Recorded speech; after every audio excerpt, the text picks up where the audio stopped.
이 시간 우리에게 주신 하나님의 생명의 말씀은 마태복음 24장 36절로 44절의 말씀입니다. 신약성경 41페이지, 42페이지 정도 있습니다. 살아계신 하나님의 말씀을 봉독할 때에 우리에게 들려주시는 하나님의 음성을 우리가 함께 들을 수 있길 바랍니다. 그러나 그날과 그때는 아무도 모르나니 하늘의 천사들도 아들도 모르고 오직 아버지만 아시느니라. 노아의 때와 같이 인자의 임함도 그러하리라. 홍수전에 노아가 방주에 들어가던 날까지 사람들이 먹고 마시고 장가들고 시집가고 있으면서 홍수가 나서 그들을 다 멸하기까지 깨닫지 못하였으니 인자의 임함도 이와 같으리라. 그때 두 사람이 밭에 있음에 한 사람은 데려가고 한 사람은 버려둠을 당할 것이요, 두 여자가 맷돌질을 하고 있음에 한 사람은 데려가고 한 사람은 버려둠을 당할 것이니라. 그러므로 깨어있으라. 어느 날에 너희 주가 임할는지 너희가 알지 못함이니라. 너희도 아는 바니 만일 집주인이 도둑이 어느 시각에 올 줄을 알았더라면 깨어있어 그 집을 뚫지 못하게 하였으리라. 이러므로 너희도 준비하고 있으라. 생각하지 않은 때에 인자가 오리라. 아멘. 대림절 첫 주일이 시작이 되었습니다.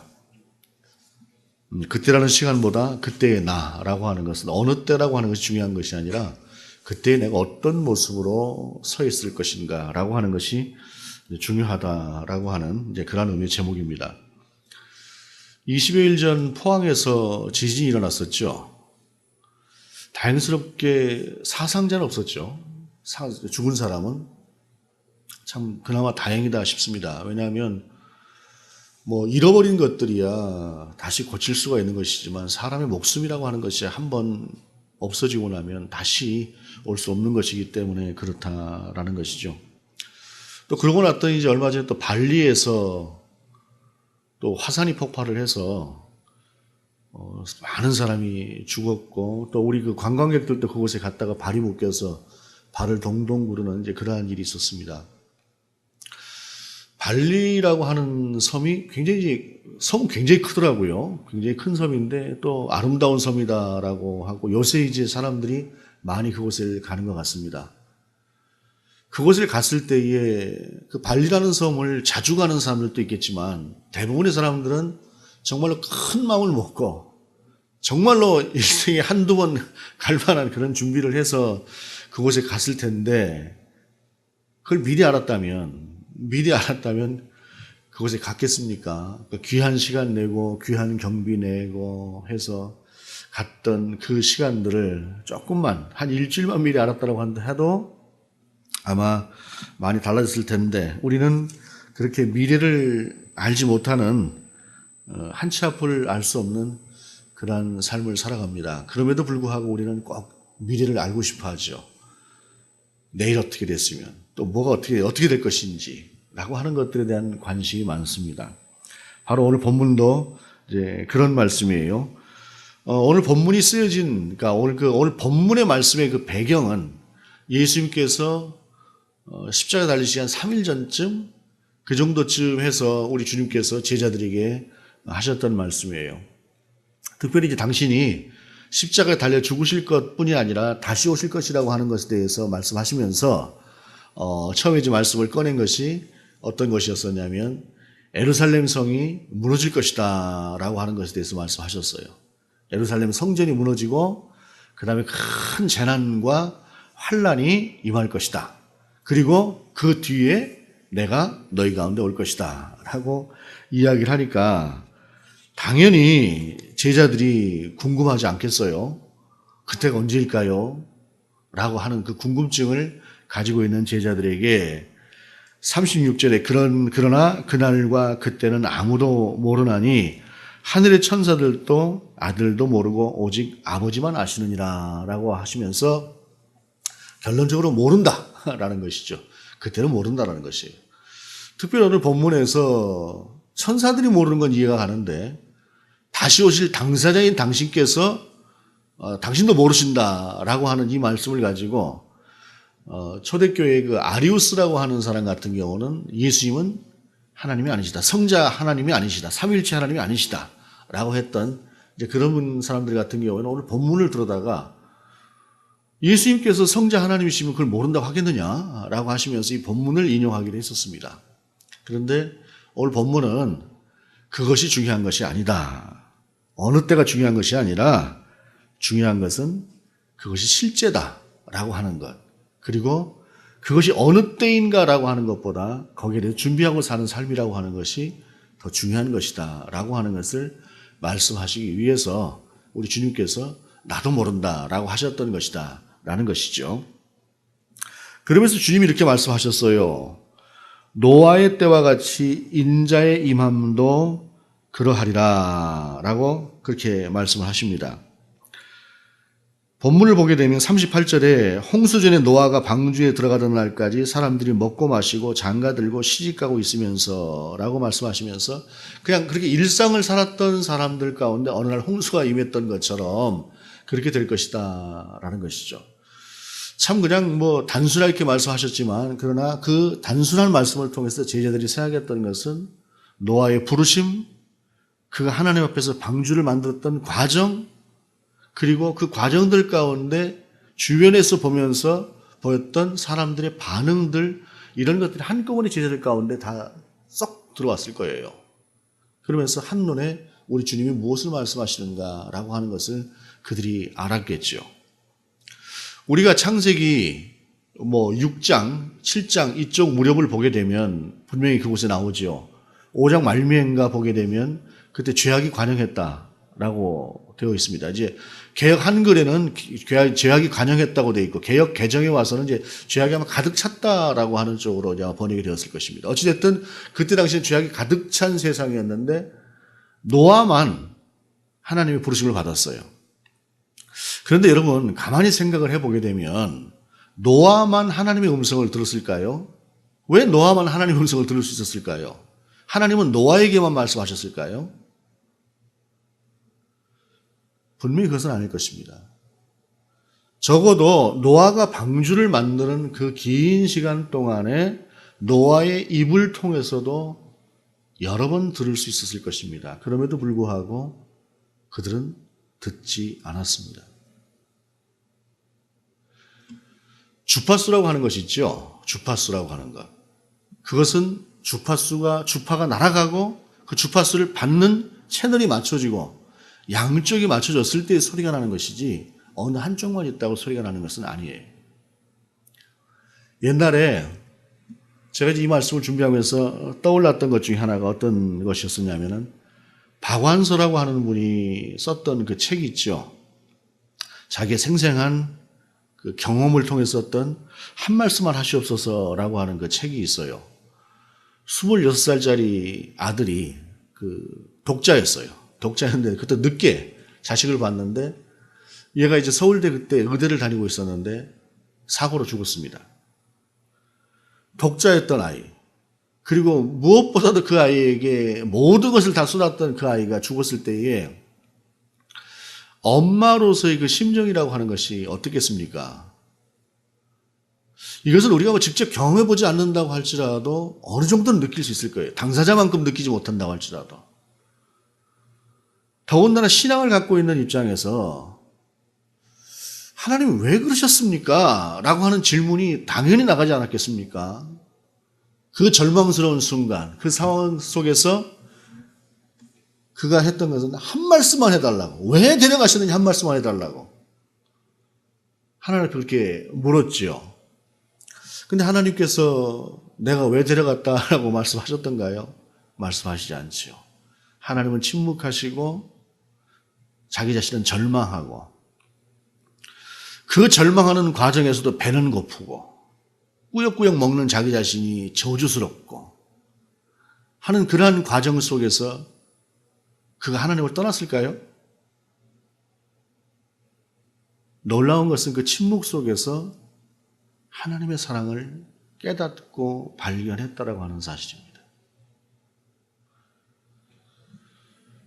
마땅히 하나님을 떠나야 될 것 같은 상황, 아무 말씀도 하지 않으시는 그 침묵하시는 하나님 앞에서 하나님 어디 계시냐라고 할 것 같은 그 상황 속에서 오히려 그는 하나님의 음성을 침묵 속에서 들었고 하나님의 사랑을 그 침묵 속에서 깨달았고 오히려 하나님께 나아가는 그러한 사람이 될 수 있었다라고 하는 사실입니다. 중요한 것은 시선과 마음이 하나님을 향해 있는가 아닌가의 문제예요. 하나님은 늘 말씀하시지만 삶이, 시선이 하나님을 향해 있지 않을 때에 우리는 하나님의 음성을 들을 수가 없는 것입니다.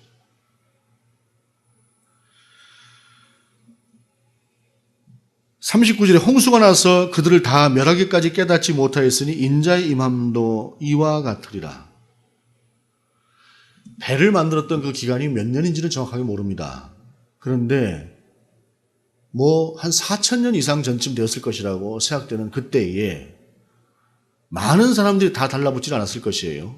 그의 자식들과 또는 노아가 이제 부자였다고 한다면 인부들을 좀 사용했을 수도 있을 것입니다. 그런데 그렇게 만들어도 그 배라고 하는 것이 얼마나 엄청나게 큰 배냐면 길이가 150m예요. 길이가 150m, 넓이가 25m, 높이가 15m. 방주라는 말이 상자라는 말과 같은 말입니다. 그러니까 상자 형태로 만들 것이다 라고 생각을 해요. 그런데 자, 여러분, 그 고대에 무슨 기중기가 있었던 것도 아니고 그런 상태에서 길이 150m, 넓이 25m, 높이 15m짜리의 그 거대한 배를 만드는 과정이 그 시간이 얼마나 걸렸을까요? 그래서 120년이라고도 이야기를 합니다. 120년이라고도 이야기를 하는데 어찌됐든 120년이 걸렸을지 얼마 걸렸을지 모르겠지만 엄청난 시간이 걸렸을 것은 분명합니다. 그 시간 동안에 처음에는 이상한 사람처럼 노아를 여겼을 수도 있을 것이에요. 그런데 하나님의 음성을 듣고 하나님의 뜻대로 그것을 만들어가는 그 긴 과정 동안에 한 사람의 변함없는 하나님을 향한 그 믿음과 순종의 모습이 있다고 한다면, 그래서 그 시대에 조금 생각을 하는 사람도 있었다고 한다면 노아를 보고 홍수를 생각했을 거예요. 근데 그 시대에 누구도 노아가 그 진정성을 가지고 순종하면서 그 배를 만드는 그 긴 과정 가운데에 하나님의 음성에 노아의 말에 귀를 기울이지 않았다라고 하는 것. 이것은 그 시대가 얼마나 지독하게 하나님을 떠나 있었는가라고 하는 것을 알 수가 있는 것입니다. 하나님은 이렇게든 저렇게든 분명히 그들을 살리려고 했지 다 죽이려고 하시지 않았을 거예요. 근데 어떤 방법으로 얘기를 해도 그들은 들을 수가 없는 그런 상태에 놓여 있었습니다. 여러분, 처음에는 정신병자같이 생각될 수도 있을 것입니다. 그 엄청난 것을 뭐하러 만들어? 근데 아무리 봐도 제정신. 그 아들들도 말짱해. 며느리들도 말짱해. 그러면 생각을 해봐야지요. 그러면 사람이면 생각을 해봐야 될 것 아니겠습니까? 그런데 누구도 그 노아의 삶에, 노아의 순종에 동참하지 않았다라고 하는 것. 이것이 중요한 것입니다. 조금만 생각이 있어서 당신 말이 사실일 것 같습니다. 반신반의로라도 시작을 했다고 한다면 그들은 하나님의 음성을 들을 수가 있었을 것이고, 죄악이 관영한 땅, 가능성이 없는 땅을 다시 한번 바꾸려고 하는 하나님의 의도하심을 알 수 있었을 것입니다. 노아의 때라고 하는 이 과정들을 보게 되면 그 시대가 노아 말고는 전혀 소망이 없었다라고 하는 것을 이것 한 가지 가지고도 알 수 있는 것입니다. 그런데 그 시대에 노아는 그렇게 하나님의 구원하심을 받았다라는 것입니다.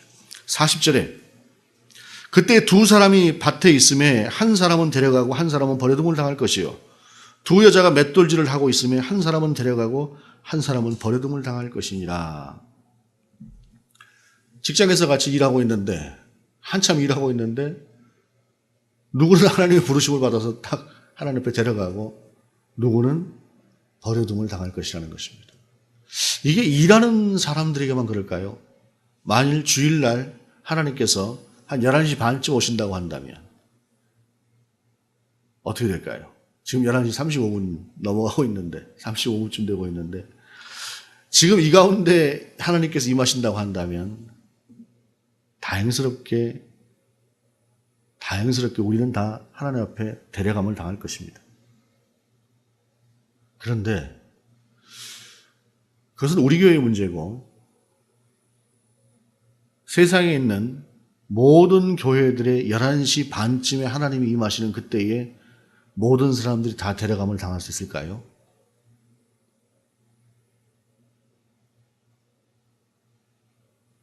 수백 명의 찬양대를 두고 하나님을 찬양하고 그 엄청난 시설을 가지고 듣기에 그냥 화려한 그런 찬양들을 뽐내는 교회들,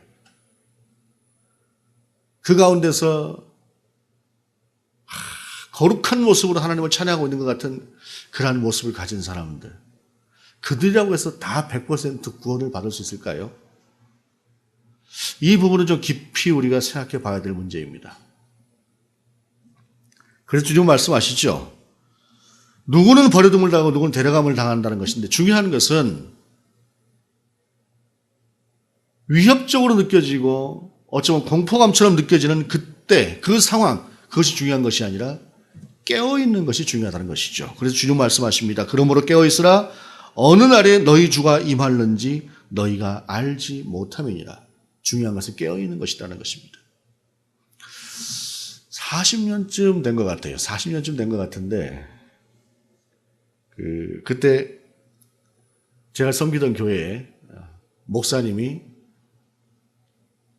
설교를 하시다가, 제가 학생 때인데 설교를 하시다가 이런 말씀하셨어요. 이 본문을 가지고 깨어있으라. 그러니까 깨어있는다는 게 뭐냐? 새벽마다 나와야 되고 철야기도도 해야 되고. 여러분 이제 그때 철야기도라고 하는 것은 어떤 철야기도였었냐면 저녁 11시쯤 시작을 해요. 그리고 끝나는 시간이 한 3시 반쯤이나 4시쯤 끝납니다. 밤새 기도하는 거예요. 그리고 나서 잠깐 쉬었다가 5시에 새벽 기도하고 5시 반에서 6시쯤 끝나요. 그리고 지금처럼 금요일 날 하는데 지금처럼 토요일 날 주로 쉬는 한 곳도 없습니다. 주일도 거의 일해요. 미싱을 하는 분들이 그렇게 밤새고 토요일 날 가서 손가락까지 그냥 들어가 버리는 그러한 경우들도 종종 있었습니다. 사실은 근데 무지해 보이는 그 기도가 사실은 대한민국을 바꿔놓은 거예요. 무지해 보이는 그 기도가. 근데 그때 그 목사님이 깨어있으라 하면서 새벽 기도로 나와야 되고 철야 기도로 나와야 되고 하다 보니까 속으로 어떤 생각이 드냐면은 아유, 깨어있는 게 그렇게 어려우면 나는 못하겠다 하는 그런 생각이 들더라고요.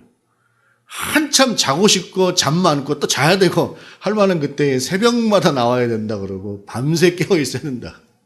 그걸 어떻게 하나. 그러면서 마치 그렇게 하지 않으면은 버려둠을 당할 것처럼 막 이야기를 하니까 한쪽에서는 두려운데 현실적으로는 그게 안 되니까. 그래서 전 지금도 그 트라우마라고 하는 게 있어요. 트라우마라고 하는 게 깨어있으라고 하는 말씀을 들으면 아직도 지적인 개념에서는 그것이 아니다라고 하는 것을 알고 있음에도 불구하고 느낌으로 쓱 지나가는 어떤 그 이미지 같은 것들은 그때 그 느낌이 있어서 깨어있는 게 참 어렵다라고 하는 그 묘한 그런 생각이 한쪽에 돌아요. 근데 여러분 깨어있다라고 하는 것이 그런 건 아니죠. 깨어있다라고 하는 것은 그런 것이 아닙니다. 때로는 하나님을 떠나는 것처럼 살아가고 때로는 하나님이 아는 것들로 분주하고 그렇게 살아감에도 불구하고 내 안에 성령이 다시 한번 나를 감동시키시는 그때에 아 이게 아니구나 하고 다시 돌아서서 그 생각과 시선을 하나님 앞에 맞출 수 있는 신앙, 이게 깨어있는 것입니다.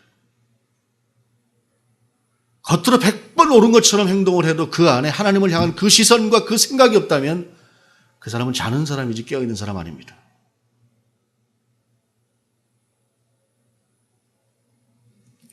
깨어있다라고 하는 것은 바로 내가 비록 부족하고 내가 비록 연약한 모습일지라도 자주 넘어질지라도 다시 돌이킬 수 있는 신앙적인 양심과 하나님 중심의 삶, 이것이 바로 깨어있는 것이다라고 하는 사실입니다.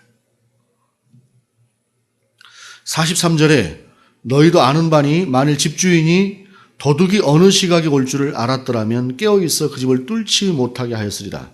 이러므로 너희도 준비하고 있으라. 생각하지 않은 때에 인자가 오리라. 준비하고 있으라라고 하는 것은 내 안에 늘 주님을 품고 살아가는 그러한 삶을 이야기하는 것입니다. 삶이 예배가 되는 것, 이것이 바로 그와 같은 것이다 라고 할 수가 있는 것이죠. 만일 집주인이 도둑이 어느 시각에 올 줄 알았더라면 깨어있어 그 집을 뚫지 못하게 하였으리라. 이 말씀도 보게 되면 참 이때는 그래도 낭만적이었던 것 같아요. 도둑이 들어오려고 할 때 이놈! 하면은 도둑이 도망을 가는. 요즘은 적반하장으로 도둑이 얼마나 무서운지 알고 있고 대비하다가 오히려 더 다칠 수 있는 그런 세상이 되었다라고 하는 것은 참 어쩌면 우리가 깨어있기 참 힘든 세상 가운데 살고 있다라고 하는 것을 반증하는 모습일 수도 있겠습니다. 그리고 이 말씀을 주님께서 하셨을 때에 제자들은 그것이 미래에 될 일이었습니다. 아직은 이루어지지 않은, 장차 그렇게 될 일, 그리고 시간이 지나가면서 그들은 주님께서 말씀하셨던 그 말씀을 이것이 현실이구나라고 하는 것을 결국에는 깨닫게 되었죠. 70년경 예루살렘이 그대로 로마에 의해서 무너지면서 처참하게 예루살렘의 그 성전이 유린되면서 그리고 그 뒤로 이어지는 그 핍박들이 그들 가운데 임하면서 아마도 본문이 쓰였을 만한 그 당시에는 예루살렘은 이미 무너져 있고 핍박은 현실이 되어 있고 그 환란 속에서 이제 그들이 바라보는 것은 어떤 것이었을까요? 정말로 주님이 그때 십자가를 지시기 전에 40년 전에 50년 전에 60년 전에 말씀하셨던 그 말씀이 이제 그대로 이루어지는구나. 이제 남은 것은 무엇인가? 우리 주님이 오시는 것이구나 라고 하면서 그들은 주님이 말씀하셨던 그 실제를 겪어내면서 그 다시 오실 주님이 언제 오실는지 그 주님을 기대하고 소망하면서 그 힘든 환난과 그 아픈 상황들을 이겨내고 오히려 그 가운데서 주님을 바라보는 믿음으로 그들은 승리하는 삶을 살 수 있었습니다. 그들이 2000년이 지난 지금 우리들 예루살렘의 멸망과 주님이 말씀하셨던 그 환난과 재난이라고 하는 것들을 직접 겪었던 우리의 신앙의 선조들을 우리는 역사 속에서 알고 있습니다. 그리고 우리의 현실은 그때와는 너무도 다른 평안함 가운데 놓여져 있습니다. 비록 분배의 정의가 이 땅을 온전케 하지 못하고 있는, 그래서 그러한 측면에서 볼 때 내가 조금은 소외된 측면이 없지 않다고 할지라도 우리는 그때에 비하면 너무도 많은 것들을 누리고 있는 그런 삶 가운데 살고 있습니다. 그리고 그것은 노아의 때, 어쩌면 그때만큼 주님을 바라보기가 어려운 때일 수도 있겠다라고 하는 것을 생각해 보게 됩니다. 지난주에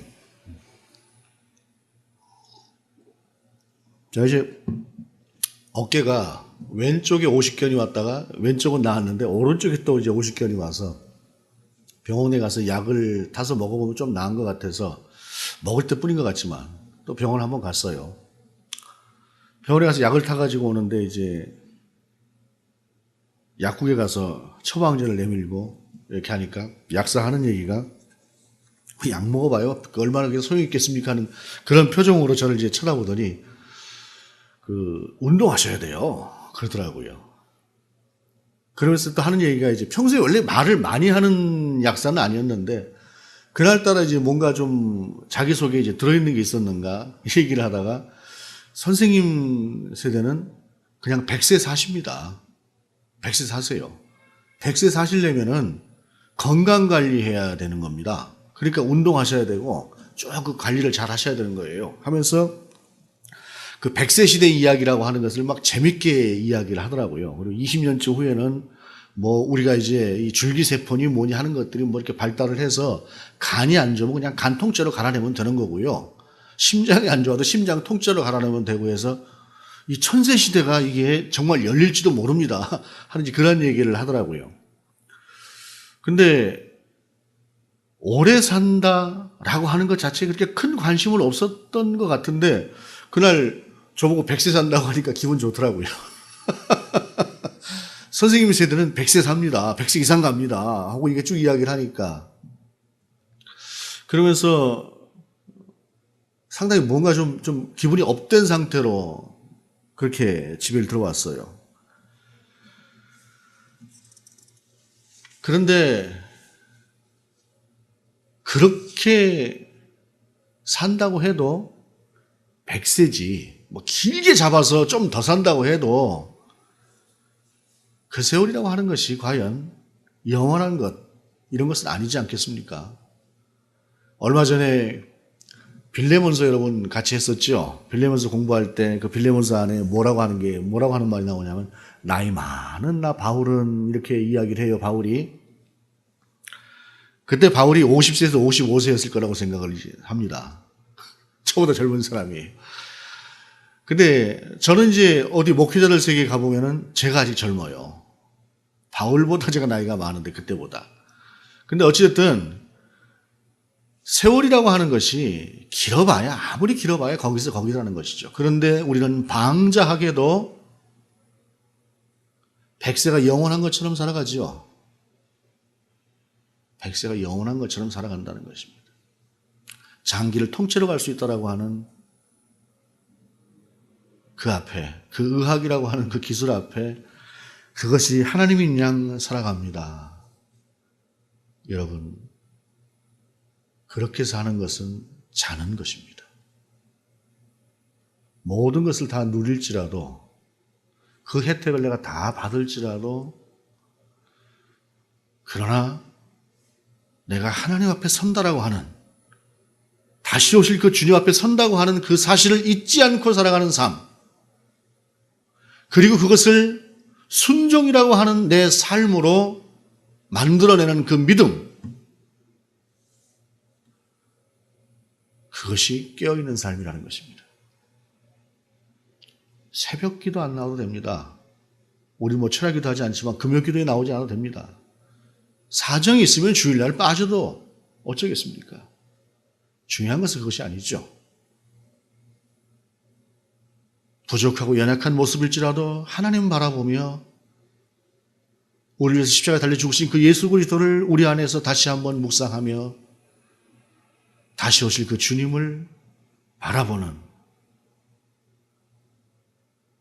내 믿음이 아닌 은혜로 그 주님 앞에 설 것을 다시 한번 생각하는 그러한 은총과 은혜, 내 안에 영적인 시각, 이것을 갖는 것, 이것이 깨어있는 것이라는 것입니다. 어느 때라고 하는 것, 알면 얼마나 달라질까요?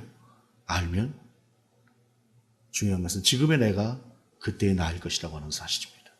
그리고 그렇게 살아가는 우리를 하나님은 깨어있는 자로 취급하시고 대접하신다고 하는 사실입니다. 그 사실 앞에 그대로 설 수 있는, 그리고 그대로 살아낼 수 있는 저와 여러분 될 수 있기를 원합니다. 기도하시겠습니다. 대림절의 첫 주일 우리가 주님 앞에 깨어있으라고 하는 주님의 말씀으로 나아갑니다. 하나님, 깨어있음이 무엇인가 알게 하시옵소서. 그리고 우리가 깨어있게 하시옵소서. 그리고 다시 오시는 그 주님 앞에 벅찬 감격과 환희로 우리가 그 주님을 만나게 하시옵소서. 비록 먼 것 같고 잡히지 않는 것 같은 그러한 믿음일지라도 다시 이렇게 세우고 바라볼 수 있는 그러한 믿음과 순종이 있는 그러한 우리 성도를 될 수 있도록 인도하여 주옵소서. 단 한 사람의 예외도 없이 그렇게 기쁨으로 주님을 맞이할 수 있는 우리 수유교의 성도들 되게 하시옵소서. 예수 그리스도 이름으로 기도드립니다. 아멘.